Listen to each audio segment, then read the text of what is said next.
نمازش قبول نیست، تحریمش باطل بشه. آخه شما اهل مسجدی از برای خدا.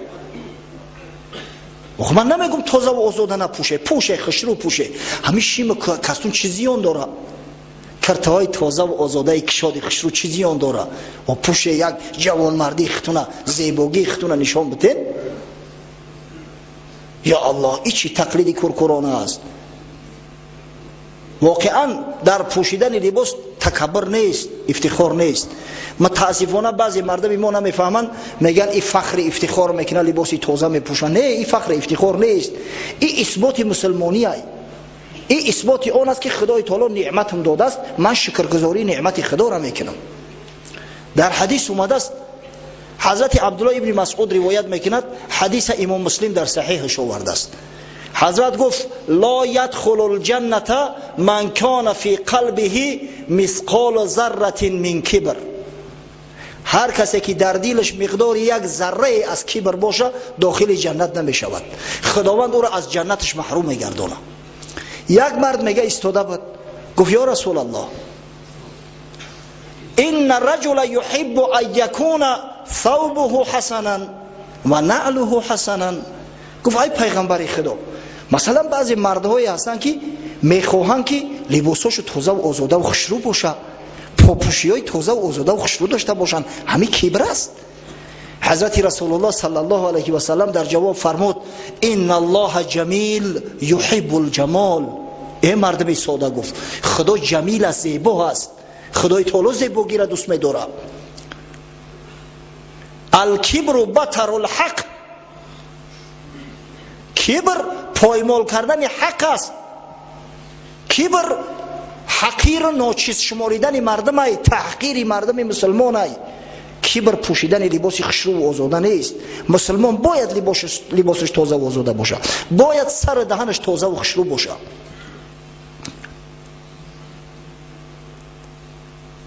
از این خاطر تقلیدی با مردم بیگانه نکنه. یک زمان ارتیستا را میدیدیم در استرادا لباسای یلترستی میپوشیدن، زنکو.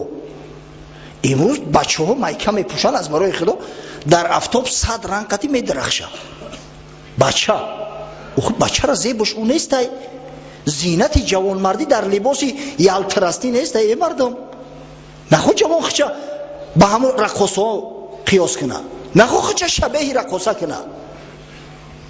مرد باشه، بچه جوان مرد باشه، لباس های تازه و آزاده و بهتری نپوشه. اما این تقلیدهای کرکرانه که با مخنث ها هست از بحر این بگذره. این با جوان زیبنده نیست، با مسلمان زیبنده نیست. دین اسلام دین پاکی و نظافت است. مسلمان مردش باید مرد باشه، زنش باید زن باشه. خدای تعالی بر مردهایی که خودشون شبیه زن میکنن و بر زنهایی که خودشون شبیه مرد میکنن لعنت خوانده است، لعنت میگم. از این خاطر هیچ وقت شبیه نسازه.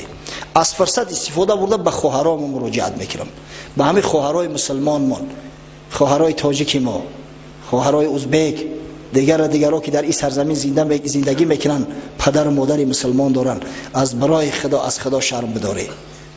از بنده های خدا که شرم نداشته از خدا شرم بداره. این چه عیب شرمندگی است. اطلس گرفته است، ترسیک کرده است، او را ایزار گفته نمیشه. و ترسیک در زانو شیوخی در بو بانقتی بستش در میجا. بعد یک کرته اطلس دیگه کرده از رنگی توپیک، در قد کوچه خچه میمون کده گشته. همین شکل صورت است. من حیران میشم اون دختر پدر داشته باشه، پدرش چی رنگ باشه، مادر داشته باشه، اون مادری او چی رنگ است که به این شکل به این صورت میگرده. پیغمبر خدا صلی الله علیه و سلم گفت صنفان من اهل نار لم ارهما. ده طایفه مردم هستند که از اهل دوزخن، من هم یارا ندیدم. میگه پیغمبر نه که به خبری که از خدا به من رسیده است میدانم که اینا دوزخی هستند. سبحان الله، اگر پیغمبر به این شکل و صورت ایش زنای شرمنده را میدید، آیا امتی ایو را قبول میکرد؟ ایرنگ شو بیزار بود. من ندیدم شو میگه نه که من به شما خبر میتم که همین ده طایفه مردم دوزخی هستند، دوزخی هستند، دوزخی.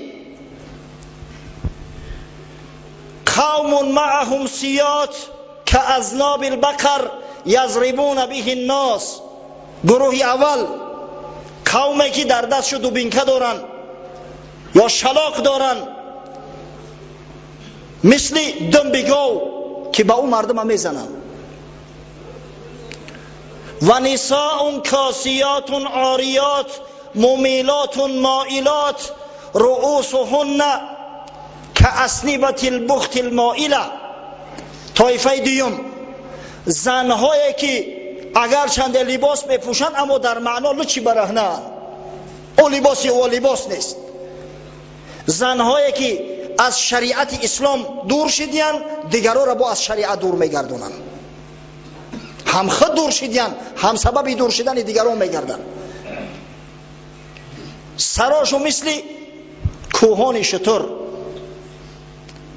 موی سر در پشت سر جمع میکنن، اینقدر توب میکنن مثل کوهان شتر، اسنیمه شتر واری.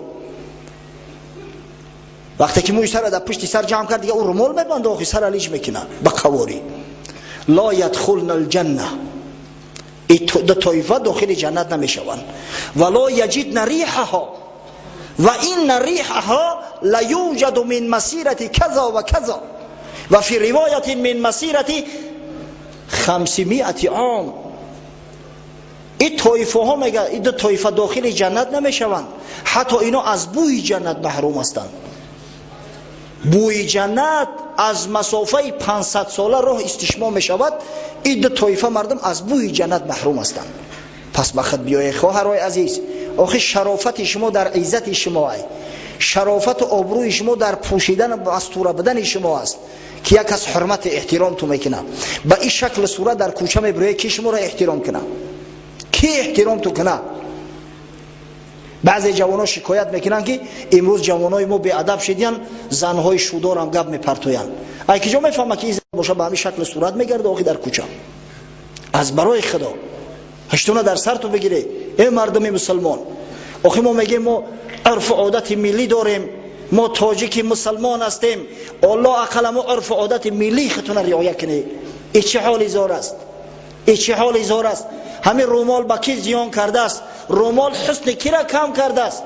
قسم به خدا برعکس است.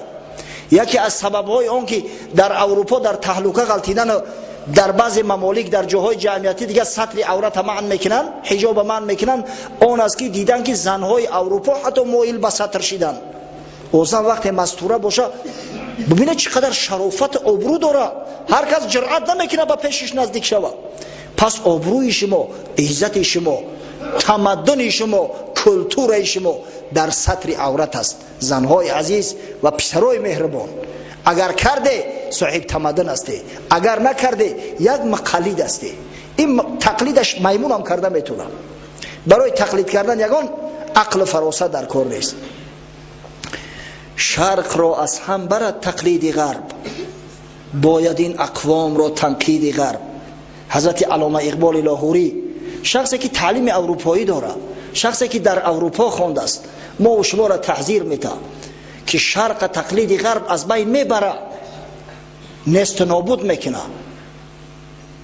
قوت مغرب نه از چنگ و رباب، نه زی رقصی دختران به حجاب، نه زی سحری ساحران لالروست، نه زی عریان ساق و نه از قطع موست.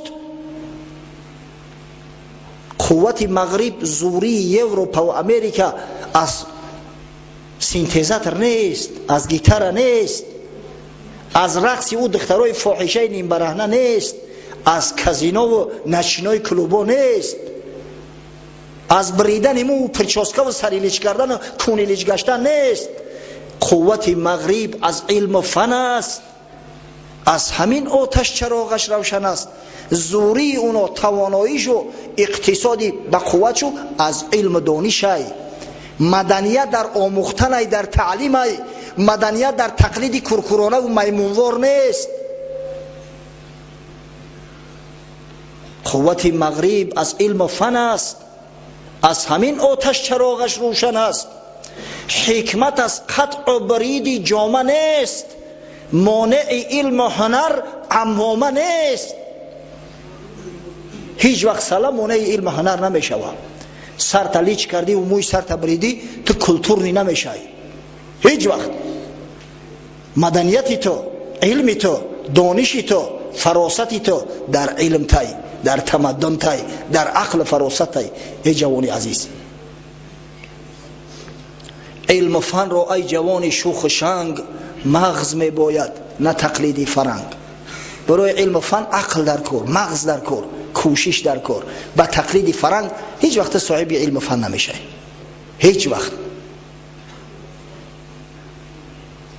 روسا یک مثال دارن، میگن по одежке встречают, по уму провожают. آنها لباس تا میبینن قبولت میکنن، بعد عقل تدیده با تو معامله و مناسبت میشود. میبینن لباس و سر لباس تا چی، بعد با عقل با تو معامله میشود. سال 2001 بود، رحمتی پدرم بیمار بود، در همین شفاخانه مدگرداک 4م ایتاژ در خواب یکم. از دستش میگیرم میبرم پریویازش نی، پریویازکش میکنن میارم. زیاده از 2 ماه همراهش بدیم. جامعه دارم، ریش دارم. همجا یک چند جوان اخران آنکه محافظت میکنن. یک شخصی بزرگ دیگه در همجا خواب بود، اما شب روزا. بعد این اخرانی که ای بیکاری را کراسورد حل میکنن. گزیته گرفتیانه کراسورد حل میکنن. با هم یک تاش نشستگی، ما هم در پهلو ششتم منتظری پدرم موقعی که ای ریانیمات همی بره خطیش بریم. یک کسی دیگه سوال کرد که فلانی گفت این خیلی کلمه بوده است، 5 حرف داشته است، چی میشه؟ او گفت من یک جمله دونم. یک خشیشتم که دیدم بسیار همجا رست شدگی ای. با گفتمش یک همی تا نگاه کرد با تعجب. بعد ورتیکال شد حل کرده است، پرپندیکولار شد باید چکنه حرفی اولش یوف شد کو ایش چی میشه باشه. گفتم میشه نه خیلی میشه پرید جوش خشت دریش صدقه بوبیت ای که جمعه دونی. گفتم دودر جان بوبیت اونیورسیتت دولتی تاجیکستان ولی دانشگاه ملی است، با دیپلم سرخ تمام کردگی ای. عجب مردمه. شما می تو گالستوک کسونو برو کنه بینه آدم هیچ حساب نمیکنید. آن دیگه ما در همون حجره خطی پدرم بدیم، همه کراسورداش نمیوردن در پیش ما حل میکردن. داملو همجا چی میشیده باشه؟ از همون خاطر علم و فن رو ای جوان شوخ و شنگ مغز میباید نه تقلیدی فرنگ. اما شما تازه و آزاده باشه، خشرو باشه، لباسای خشرو پوشه. ولی یک چیز در مفکوره ما ششتگی خاصتا مردم پیشینه میگن ایچی تا آبازی ای آبازی در یک هفته یک بر میشوه. سبحان الله. یا تو باشد در دوره سویتی بندیدیم بود، یک روزش هم روزی حمام بود، یا در عسکری یک روز بندیدین ای. این بیچاره خیال میکنن که همین آدم باید در یک هفته یک بار آبازی کنه. هر روز آبازی کنه، اگر امکان داره در یک روز 5 بار آبازی کنه. باور کنه در همین گرمی من شرایط بیاوم، همین هر باره که طهارت کردن لازم شود غسل میکنم. ای هم سلقین شای، هم تازه و آزاده شای. در این گرمی بدن آدم عرق میکنه. ببینه پیامبر صلی الله علیه و سلم چقدر به تازگی و آزادگی خوشبویی اعتبار میداد. در روز جمعه امر کرده است امت که غسل کرده و بعد بیایه نماز. اگر چند با وضو میشه و نماز خونده. چرا غسل؟ زیرا که همون چرک بدن نابود شوه. وقتی که چرک در بدنت نباشه عرق هم که کنی بوی بد از بدنت خارج نمیشه تو چند مدت. از همین خاطر باید تازه باشه، آزاده باشه. امکانیت داره، امکانیت. همین پوشیدن لباس زیبا هم دلالت به سلیقه میکنه. کسای لباس تازه و آزاده میپوشن که اتیکه و استتیکه را میدونن. آخه شما جوانای عصر 21 پیغمبر خدا صلی الله علیه و سلم به امتش تاکید کرد احسنوا لباسکم و اصلحوا رحالکم. گفت بهترین لباس ها را پوشه، لباس خوب پوشه. حضرت امام اعظم ابو حنیفه بهترین لباس میپوشید، زیباترین لباس ها میپوشید. اصلحوا رحالکم، در سواری های بهترین سوار شوید، در سواری بهترین سوار شوید. این الله یحب ان یرى اثر نعمته علی عبده. خداوند دوست می‌داره که اثر نعمتش در بندش ببینه. 30-40 هزار دلار در تای سر مونی و یا لباس کندگی جیدن بپوشی بگردی، خدا را خوش نمیآید. لباس را تازه و آزاده کنی به خاطر خدا، برای افتخار و تکبر دنیا نه، به خاطر خدا لباس تازه و آزاده پوشی. همین ریش سفیدای ما را ببینه، بعضیش بسیار زیکان، بسیار زیکان خدا نگهبانش باشه. وقتی لباس میپوشن میان میگوی ملائکه اومده است، ریشش سفید، سر لباس تازه سفید آزاده خشنو داره، در سر بوی از ساله دیگر بسته است، میگوی قشون ملائکه ها می اومده باشند. انا به همه تقلید کنه خشو به حالشو. زبونای پسته استفاده بره. کسای زبونای پسته استفاده نمیکنه، از زبونای پسته بهتر مسواک باید داشته باشه، تازه و آزاده کنه، خطونه خوشبو کنه، زیرا اسلام دین پاکی و تازگی است. حضرت جبرئیل دیده باش صورت در اومد که عمر رضی الله عنه میگه ما در تعجب موندیم از لباس سفید تازه و آزادش، از موی سیاه تازه و آزاده و خوشروش در تعجب موندیم که آدم اینقدر بزیب میشید است، اینقدر خوش لباس میشید است. انا میگم تازه و خوش لباس باشه. جوانای عزیز، مسلمانان غر محجلین هستند، یعنی که یک پیشانی تابناک دارن. در بدن گاوی سیاه ببینی اگر یک داغی سفید باشه چقدر خوشرو و یک داغ. انا مسلمانان در بدن بنی بشر مثل انا داغی سفید خوشرو هستند، باید به همین سزاوار باشه. خواهش میکنم و تقلیدی به دیگران نکنه. الحمدلله لباس تازه و آزاده و خوشرو امروز پرای هر نمودش که بخواهی. همین مایک‌های تنگ، نمیدونم همین شیمایی که حتی د شاخگی را نمیپوشن، از برای خدا همین را نپوشی. همین با مردی شما زیان داره، میفهمه؟ با مردی تو زیان داره. متاسفانه وقتی ما با آخر رسید، ان شاء الله هفته آینده از همین جایی که صحبت قطع کردیم ادامه خواهیم داد. در آخر در حق همه دعا میکنم که خداوند همون زینت و زیبایی و سیکه و صورتی را که به حبیبش محمد صلی الله علیه و سلم و به اصحاب بزرگواری او عطا کرده بود به ما و شما نیز عطا کند. خداوند سلیقه نیکو برامون بده تا به خاطر خدا، به خاطر خوشنودی خدا، از بس که خداوند دوست می‌دارد اثر نعمت در بندش ببینه، لباسای خوب و زیبا و آزاده پوشیم، شکل صورتی زیبا داشته باشیم، خاصتا زنهامو شکل صورتی مستوره داشته باشند تا اینکه خدا و پیامبر خدا را خوش بیاید. و خدایا خداوند امید به رحمت تو داریم، مسلمان واقعی مون گردان، نه مسلمان جغرافیایی. پروردگار را مساعدت که هر وقت یک فرمانی تر میشنویم، امر از اوامری تر میشنویم، تاکیدی را از تاکیدات حبیب محمد صلی الله علیه و سلم میشنویم، خود را در آن مستقیم کنیم، موافق آن عمل کنیم تا توسط این عمل و توسط این استقامت بر رحمتی تو سزاوار گردیم، به جنتی تو سزاوار گردیم، از غضب تو و از آتش جهنم تو نجات یابیم. ربنا افتح بیننا و بین قومنا بالحق و انت خیر الفاتحین برحمتك یا ارحم الراحمین.